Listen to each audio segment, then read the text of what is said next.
ಎಲ್ಲರಿಗೂ ನಮಸ್ಕಾರಗಳು. ಸ್ಮಿತಾಸ್ ಮ್ಯಾಜಿಕ್ ಹ್ಯಾಂಡ್ಸ್‌ಗೆ ನಿಮ್ಮೆಲ್ಲರಿಗೂ ಸ್ವಾಗತ. ನೋಡಿ, ಅಧಿಕ ಮಾಸದ ಪ್ರಯುಕ್ತ ಇವತ್ತು ನಿಮ್ಮ ಮನೆಯ ದೇವರಿಗೆ, ಅಮ್ಮನವರಿಗೆ ಮಡಲಕ್ಕಿಯನ್ನು ಕೊಡುವ ವಿಧಾನವನ್ನು ತಿಳಿಸ್ಕೊಡ್ತಾ ಇದ್ದೇನೆ. ಇದು ಮನೆ ದೇವರು ಅಂತಲ್ಲ, ನೀವಿರುವಂಥ ಊರಿನಲ್ಲೂ ಕೂಡ ನೀವೇನಾದರೂ ಒಂದು ಸಂಕಲ್ಪ ಮಾಡ್ಕೊಂಡಿದ್ರೆ ಆ ಒಂದು ದೇವರಿಗೂ ಕೂಡ ಇದೇ ರೀತಿಯೇ ನೀವು ಮಡಲಕ್ಕಿಯನ್ನು ಕೊಡ್ಬೋದು. ಯಾಕೆ ಅಂತಂದರೆ ನಮಗೆ ಅಧಿಕ ಮಾಸ ಬರುವುದೇ ನಿಮಗೆ ಗೊತ್ತಿರುವಂಥದ್ದೇ 3 ವರ್ಷಕ್ಕೆ ಒಮ್ಮೆ. ಈಗ ನೀವು ನಂತರದಲ್ಲಿ ಬರುವ ಆಷಾಢ ಮಾಸ, ಶ್ರಾವಣ ಮಾಸದಲ್ಲಿ ಏನಾದರೂ ನೀವು ಕೊಡಬೇಕು ಅಂತ ಅಂದ್ಕೊಂಡಿದ್ದಾಗ ಅದರ ಬದಲಿಗೆ ಈಗಲೇ ನೀವು ಈ ಅಧಿಕ ಮಾಸದಲ್ಲಿ ಕೊಟ್ಟಾಗ ತುಂಬಾ ಒಳ್ಳೆಯದಾಗ್ತಾ ಹೋಗುತ್ತದೆ. ಯಾಕಂದರೆ ಈಗಾಗಲೇ ಹೇಳಿದ್ನಲ್ಲ 3 ವರ್ಷಕ್ಕೆ ನಂತರದಲ್ಲಿ ಬಂದಿರುವಂಥದ್ದು ಅಂತೇಳಿ. ಹಾಗಾಗಿ ಈ ಸಮಯದಲ್ಲಿ ಮುಂದಿನ ವರ್ಷದಿಂದ ಮತ್ತೆ ನೀವು ಆಷಾಢ ಮಾಸ ಅಥವಾ ಶ್ರಾವಣ ಮಾಸದಲ್ಲಿ ಸಹ ಕೊಡ್ಬೋದು. ವರ್ಷಕ್ಕೊಮ್ಮೆ ಕೊಟ್ಟರೆ ಸಾಕು. ಮೊದಲು ಸೀರೆಯ ಒಂದು ಆಯ್ಕೆ ಹೇಗಿರಬೇಕು ಅಂದರೆ ರೇಷ್ಮೆ ಸೀರೆ ತೆಗೆದುಕೋಬೇಕು, ಇಲ್ಲ ಅಂತಂದರೆ ಕಾಟನ್ ಸೀರೆ ತೆಗೆದುಕೋಬೇಕು. ಅದು ಅಮ್ಮನವರಿಗೆ ಶ್ರೇಷ್ಠವಾದದ್ದು. ಆಮೇಲೆ ಬಾರ್ಡರು, ಸೀರೆ ಸೆರಗು ಎಲ್ಲವೂ ಕೂಡ ಚೆನ್ನಾಗಿರ್ಬೇಕಂದ್ರೆ ಹಳದಿ, ಕೆಂಪು, ಗುಲಾಬಿ ಬಣ್ಣದ್ದು, ಹಸಿರು ಬಣ್ಣದ್ದು ಈ ರೀತಿಯಾಗಿ ನೀವು ಆಯ್ಕೆ ಮಾಡಿಕೊಂಡ್ರೆ ತುಂಬಾ ಒಳ್ಳೆಯದು. ಅದ್ರ ಜೊತೆಲಿ ನೀವು ಎಂಥ ಸೀರೆ ಕೊಟ್ಟರು ಕೂಡ ಮೇಲೆ ಒಂದು ಬ್ಲೌಸ್ ಪೀಸನ್ನು ಸಹ ನೀವು ಇಡಲೇಬೇಕಾಗುತ್ತದೆ. ಸಪ್ರೇಟಾಗಿ ಒಂದು ಬ್ಲೌಸ್ ಪೀಸನ್ನು ಇಟ್ಟು ಎಲೆ ಅಡಿಕೆ, ಬಾಳೆಹಣ್ಣು, ನಿಮ್ಗೆ ಎಷ್ಟು ಸಾಧ್ಯನೋ ಅಷ್ಟು ದಕ್ಷಿಣೆ, ಹಾಗೆಯೇ ಡಜನ್ ಬಳೆ, ಅಲ್ಲಿ ತುಂಬ ಜನ ಭಕ್ತಾದಿಗಳು ಬರ್ತಾರೆ ಅಂದರೆ ಸ್ವಲ್ಪ ಹೆಚ್ಚಿನ ಮಟ್ಟದಲ್ಲಿ ಬಳೆನೂ ಕೂಡ ತೆಗೆದುಕೊಂಡು ಹೋಗಿ. ಯಾಕಂದರೆ ಈಗ ಅಧಿಕ ಮಾಸದಲ್ಲಿ ನೀವು ಅಲ್ಲಿ ಬಂದಿರೋವಂಥವ್ರಿಗೆ ನೀವು ಕುಂಕುಮವನ್ನು ಕೊಡೋದ್ರಿಂದನೂ ಕೂಡ ನಿಮಗೆ ತುಂಬಾ ಒಳ್ಳೆಯದಾಗ್ತಾ ಹೋಗುತ್ತದೆ. ನಾನು ಸ್ವಲ್ಪ ಪ್ರಮಾಣದಲ್ಲಿ ತೋರಿಸ್ತಾ ಇದ್ದೇನೆ, ನೀವು ಅದನ್ನು ಹೆಚ್ಚಿನ ಮಟ್ಟದಲ್ಲಿ ನೀವು ತೆಗೆದುಕೊಂಡು ಹೋಗಿ ಕೊಡಬೇಕಾಗುತ್ತದೆ. ಹೂವು ಅಷ್ಟೇ, ಅಲ್ಲಿ ದೇವರಿಗೆ ಸಂಬಂಧಪಟ್ಟಂತೆ ಎಷ್ಟು ದೊಡ್ಡ ವಿಗ್ರಹ ಇರುತ್ತೆ ಅಷ್ಟರ ಮಟ್ಟಿಗೆ ನೀವು ಹೂವನ್ನು ಸಹ ತೆಗೆದುಕೊಂಡು ಹೋಗಿ ಕೊಡಿ. ಅದ್ರ ಜೊತೆಲಿ ಬಾಗಿಣದ ಸಾಮಾನು, ಆಮೇಲೆ ಬಾಳೆಹಣ್ಣು ಅಂತ ಬಂದಾಗ 33 ಬಾಳೆಹಣ್ಣು ಅಥವಾ 3 ಡಜನ್ ಬಾಳೆಹಣ್ಣು ತೆಗೆದುಕೊಂಡು ಹೋಗಿ. ಯಾಕಂದರೆ ಇದು ಅಧಿಕ ಮಾಸ ಆಗಿರೋದ್ರಿಂದ ನೀವು ಆದಷ್ಟು 3 ಡಜನ್ ಬಾಳೆಹಣ್ಣು ಕೊಟ್ಟರೆ ಒಳ್ಳೆಯದು. ಕಾಯಿ ಕೂಡ ತುಂಬ ಜನ ಕಾಯಿ ಕೂಡ 33 ಕೊಡ್ತಾರೆ. ಆದರೆ ನಿಮ್ಮ ಶಕ್ತಿಗೆ ಅನುಗುಣವಾಗಿ ಬಾಳೆಹಣ್ಣು ಸಹಜವಾಗಿ ಎಲ್ಲರೂ ಕೂಡ ಕೊಡ್ಬೋದು. ಹಾಗಾಗಿ ಕಾಯಿ ಕೊನೆಯ ಪಕ್ಷ 2 ಕಾಯಿನಾದರೂ ತೆಗೆದುಕೊಂಡು ಹೋಗಿ, ಜೋಡಿ ಕಾಯಿನೇ ನಾವು ತೆಗೆದುಕೊಂಡು ಹೋಗಬೇಕು. ಹಾಗೆ ನೋಡಿ, ಬಹುಮುಖ್ಯವಾಗಿ ಅರಿಶಿಣದ ಕೊಂಬು, ಇದು ಅಷ್ಟೇ 33 ಅರಿಶಿಣದ ಕೊಂಬನ್ನು ತೆಗೆದುಕೊಳ್ಳಿ. ಅಥವಾ ಒಂದು ಅರ್ಧ kg ಹಂಗೆ ತೂಕ ಮಾಡಿಸ್ತೀರಲ್ಲ, ಅದರಲ್ಲಿ ಎಷ್ಟು ಬರುತ್ತೋ ಅಷ್ಟನ್ನು ನೀವು ತೆಗೆದುಕೊಂಡು ಹೋಗಿ ಕೊಡ್ಬೋದು. ಇಷ್ಟರ ಮಟ್ಟಿಗೆ ನೀವು ಸಿದ್ಧತೆ ಮಾಡ್ಕೋಬೇಕಾಗ್ತದೆ. ನಿಮಗೆ ಸಮಯವಿತ್ತು ಅಂತಂದರೆ ಅರಿಶಿಣ ಕೊಂಬಿನಿಂದ ಹಾರವನ್ನು ಕೂಡ ಮಾಡ್ಕೊಂಡು ಹೋಗಿ ತೆಗೆದುಕೊಂಡು ಹೋಗಿ ಕೊಡಿ, ಅಥವಾ ನಿಂಬೆಹಣ್ಣಿನಿಂದ ಹಾರವನ್ನು ಕೂಡ ಮಾಡ್ಕೊಂಡು ಹೋಗಿ ತೆಗೆದುಕೊಂಡು ಹೋಗಿ ಕೊಡಿ. ಅದು ಕೂಡ ತುಂಬಾ ಒಳ್ಳೆಯದು. ಏನೆಲ್ಲ ಹೂ ತೆಗೆದುಕೊಂಡು ಹೋಗ್ತಿರಲ್ಲ ಅದ್ರ ಜೊತೆಲಿ ಈ ಹಾರವನ್ನು ಕೂಡ ನೀವು ಎಕ್ಸ್ಟ್ರಾ ತೆಗೆದುಕೊಂಡು ಹೋಗಿ ಕೊಡಬಹುದು.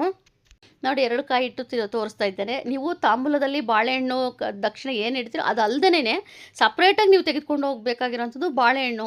ಆಮೇಲೆ ಹಣ್ಣುಗಳೆಲ್ಲನೂ 33 ಥರದ ಹಣ್ಣುಗಳು, ಅಥವಾ ಎಷ್ಟು ಸಾಧ್ಯನೋ ಅಷ್ಟು ಬಾಳೆಹಣ್ಣು 33 ತೆಗೆದುಕೊಂಡು ಹೋಗಿರ್ತೀರ, ಅಥವಾ 3 ಡಜನ್ ತೆಗೆದುಕೊಂಡು ಹೋಗಿರ್ತೀರ. ಆಮೇಲೆ ಅದ್ರ ಮೇಲೆ ನೀವು 5 ರೀತಿಯ ಹಣ್ಣುಗಳು ಈ ರೀತಿಯಾಗಿ ತೆಗೆದುಕೊಂಡು ಹೋಗ್ಬೋದು. ಆಮೇಲೆ ಅಕ್ಕಿ ಅಂತ ಬಂದಾಗ 1 kg, 1.5 kg ಅಥವಾ 5 kg ಅಲ್ಲಿ ಅನ್ನದಾನ ಮಾಡ್ತಾ ಇರ್ತಾರಲ್ವ ಪ್ರಸಾದ ದೇವಸ್ಥಾನದಲ್ಲಿ. ಸಾಮಾನ್ಯವಾಗಿ ನಿಮ್ಮ ಕೈಲಿ ಎಷ್ಟಾಗುತ್ತೋ ಅಷ್ಟರ ಮಟ್ಟಿಗೆ ಅಕ್ಕಿಯನ್ನು ತೆಗೆದುಕೊಂಡು ಹೋಗ್ಕೊಡಿ. ಅಕ್ಕಿಯನ್ನು ಮೊದಲಿಗೆ ನೀವು ಮಡ್ಲಕ್ಕಿಯೊಳಗೆ ಸಣ್ಣ ಪ್ಯಾಕೆಟ್ ಮಾಡಿ ಎಕ್ಸ್ಟ್ರಾ ಮತ್ತೆ ನೀವು ತೆಗೆದುಕೊಂಡು ಹೋಗ್ಕೊಡಿ. ಆಮೇಲೆ ಅಮ್ಮನವರಿಗೆ ಅರಿಶಿಣ ಕುಂಕುಮ ಅಂದರೆ ಪ್ರಿಯವಾದದ್ದು. ಹೆಚ್ಚಿನ ಮಟ್ಟದಲ್ಲಿ ನೀವು ಅರಿಶಿಣ ಕುಂಕುಮವನ್ನು ಸಹ ತೆಗೆದುಕೊಂಡು ಹೋಗಿ ಕೊಡಬೇಕಾಗುತ್ತದೆ.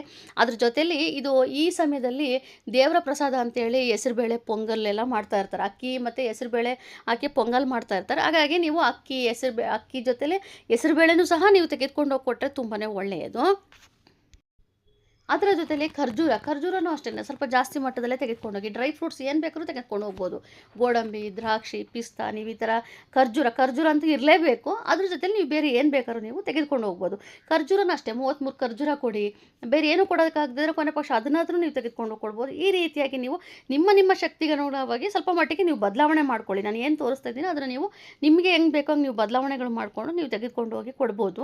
ಆಮೇಲೆ ಮತ್ತೊಂದು ಮಾಹಿತಿ ಏನಪ್ಪ ಅಂತಂದರೆ, ನೀವು ಇದನ್ನೆಲ್ಲವನ್ನು ಜೋಡಣೆ ಮಾಡ್ತಾ ಇರ್ತೀರಲ್ಲ, ಮಾಡಿದ ಎಲ್ಲವನ್ನೂ ಕೂಡ ನೀವು ನಿಮ್ಮ ಮನೆಯ ದೇವರ ಮನೆಯಲ್ಲಿ ಒಮ್ಮೆ ಇಟ್ಬಿಟ್ಟು ನಮಸ್ಕಾರ ಮಾಡಿಕೊಂಡು ದೇವರ ಬಳಿ ಕೇಳಿಕೊಂಡು, ನಾನು ಅಮ್ಮನವರ ದೇವಸ್ಥಾನಕ್ಕೆ ಮಡ್ಲಕ್ಕಿ ಕೊಡ್ತಾ ಇದ್ದೇನೆ, ನಮ್ಮ ಕುಟುಂಬ ಚೆನ್ನಾಗಿರಬೇಕು, ಎಲ್ಲ ರೀತಿ ಒಳ್ಳೆಯದಾಗಬೇಕು, ನಮಗೆ ಹಣಕಾಸಿನ ಅರಿವು ಹೆಚ್ಚಾಗಬೇಕು, ಸುಖ ಸಮೃದ್ಧಿ ಹೆಚ್ಚಾಗಲಿ, ಮಕ್ಕಳ ವಿದ್ಯಾಭ್ಯಾಸ ಚೆನ್ನಾಗಾಗಬೇಕು ಅಂತ ಎಲ್ಲವನ್ನೂ ಕೂಡ ನೀವು ಕೇಳಿಕೊಂಡು ನಂತರದಲ್ಲಿ ಅದನ್ನು ತೆಗೆದುಕೊಂಡು ಹೋಗಿ, ದೂರ ಇದ್ದರೆ ಒಂದು ಬ್ಯಾಗ್ ಮಾಡ್ಕೊಂಡು ತೆಗೆದುಕೊಂಡು ಹೋಗಿ ಅಲ್ಲಿ ತಟ್ಟೆಯಲ್ಲಿ ಕೊಟ್ಟು ನೀವು ಕೊಡುವುದು ಒಳ್ಳೆಯದು.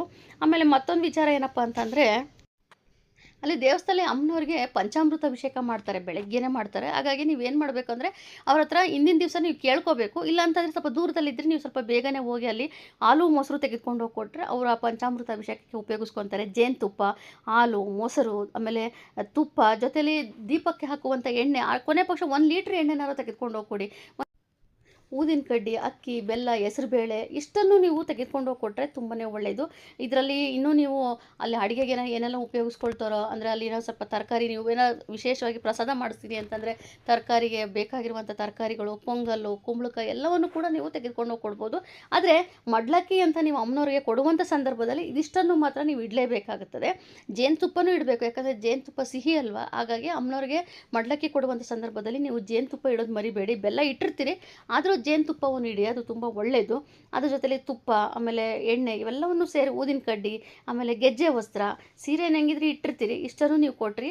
ಅದ್ರ ಜೊತೆಲಿ ಅಲ್ಲಿ ನೀವು ಅಮ್ಮನವ್ರಿಗೆ ಮಡ್ಲಕ್ಕಿ ಕೊಟ್ಟಿದ್ದು ಅಲ್ದೇ ಅಲ್ಲಿ ಯಾರಾದರೂ ಬಂದಿರೋರಿಗೆ ಒಂದು 5 ಜನಕ್ಕಾದರೂ ನೀವು ಕುಂಕುಮವನ್ನು ಕೊಡಿ. ಬಳೆ ಜಾಸ್ತಿ ತೊಗೊಂಡ್ಕೊಂಡೋಗಿ ಅರಿಶಿಣ ಕುಂಕುಮ ಬಳೆ ಕೊಡಿ. ನಿಮ್ಗೆ ಆದರೆ ಬ್ಲೌಸ್ ಪೀಸನ್ನು ಇಟ್ಟು ಕೊಡ್ಬೋದು, ಇಲ್ಲಾಂದರೆ ಕೊನೆ ಪಕ್ಷದಲ್ಲಿ ಅರಿಶಿಣ ಕುಂಕುಮ ಕೊಟ್ಟು ಒಂದು ಎಲೆ ಅಡಿಕೆ, ಬಾಳೆಹಣ್ಣು, ದಕ್ಷಿಣೆ ಇಟ್ಟು ಅಷ್ಟೇ ಕೊಟ್ಟು ಬನ್ನಿ, ತುಂಬಾ ಒಳ್ಳೆಯದಾಗುತ್ತೆ. ಈ ಅಧಿಕ ಮಾಸ ಬಂದಿರೋದನ್ನು ಆದಷ್ಟು ಉಪಯೋಗ ಮಾಡ್ಕೊಳ್ಳಿ, ಅದು ತುಂಬಾ ಒಳ್ಳೆಯದು. ಯಾಕಂದರೆ ನಾವು ಪ್ರತಿ ವರ್ಷವೂ ಕೂಡ ಆಷಾಢ ಶ್ರಾವಣ ಬರ್ತಾನೆ ಇರುತ್ತೆ, ಆದರೆ ಈ ಅಧಿಕ ಮಾಸದಲ್ಲಿ ನಾವು ಕೊಡುವಂಥ ದಾನ ಆದಮೇಲೆ ಏನು ನಾವು ಆ ಮಡ್ಲಕ್ಕಿ ಕೊಡ್ತೀವೋ ಅದು ನಮಗೆ ಶ್ರೇಷ್ಠವಾದದ್ದು, ದುಪ್ಪಟ್ಟು ಫಲ ಸಿಗುವಂಥದ್ದು. ಹಾಗಾಗಿ ನಾವು ಇದು ಯಾವುದನ್ನು ಕೂಡ ನೀವು ಮಿಸ್ ಮಾಡ್ಕೊಳ್ಳೋದೇ ಈ ಒಂದು ಸಮಯವನ್ನು ನೀವು ಉಪಯೋಗಿಸ್ಕೊಂಡು ಅಧಿಕ ಮಾಸದಲ್ಲಿ ಅಮ್ಮನವ್ರಿಗೆ ಮಡ್ಲಕ್ಕಿ ಕೊಡಿ. ಎಷ್ಟೇ ಯಾವುದೇ ದಿವಸ ಆದರೂ ಪರವಾಗಿಲ್ಲ, ಅದರಲ್ಲೂ ಇಂಪಾರ್ಟೆಂಟು ಕೊಡ್ತೀನಿ ಅಂತ ಅಂದರೆ ಶುಕ್ರವಾರ ಕೊಡ್ಬೋದು, ಮಂಗಳವಾರ ಕೊಡ್ಬೋದು, ಅಮಾವಾಸ್ಯೆ, ಪೂರ್ಣಿಮೆ ಎಲ್ಲ ಕೊಡ್ಬೋದು. ಆದರೆ ನೀವು ಈ ಒಂದು ಸಮಯದಲ್ಲಿ ತುಂಬ ದೂರ ಇದ್ದಾಗ ನಿಮ್ಗೆ ಯಾವ ಒಂದು ದಿವಸ ಶ್ರೇಷ್ಠ ಅನಿಸುತ್ತೋ ಕೊಡ್ಬೋದು, ಒಳ್ಳೆಯದಾಗ್ತಾ ಹೋಗುತ್ತದೆ. ಇದಿಷ್ಟು ನೀವು ಒಂದು ಅಧಿಕ ಮಾಸದಲ್ಲಿ ಅಮ್ಮನವ್ರಿಗೆ ಕೊಡುವಂಥ ಮಡ್ಲಕ್ಕಿ ಕೊಡುವಂಥ ವಿಧಾನ. ಎಲ್ಲರೂ ಕೂಡ ಒಳ್ಳೆಯದಾಗಲಿ. ಸೊ ಇವತ್ತಿನ ಒಂದು ವಿಡಿಯೋ ಇಷ್ಟವಾಗಿದ್ದಲ್ಲಿ ದಯವಿಟ್ಟು ಆದಷ್ಟು ಶೇರ್ ಮಾಡಿ, ಲೈಕ್ ಮಾಡಿ, ಕಮೆಂಟ್ ಮಾಡಿ, ಹಾಗೆಯೇ ಸಬ್ಸ್ಕ್ರೈಬ್ ಮಾಡ್ಕೊಳ್ಳಿ. Thank you.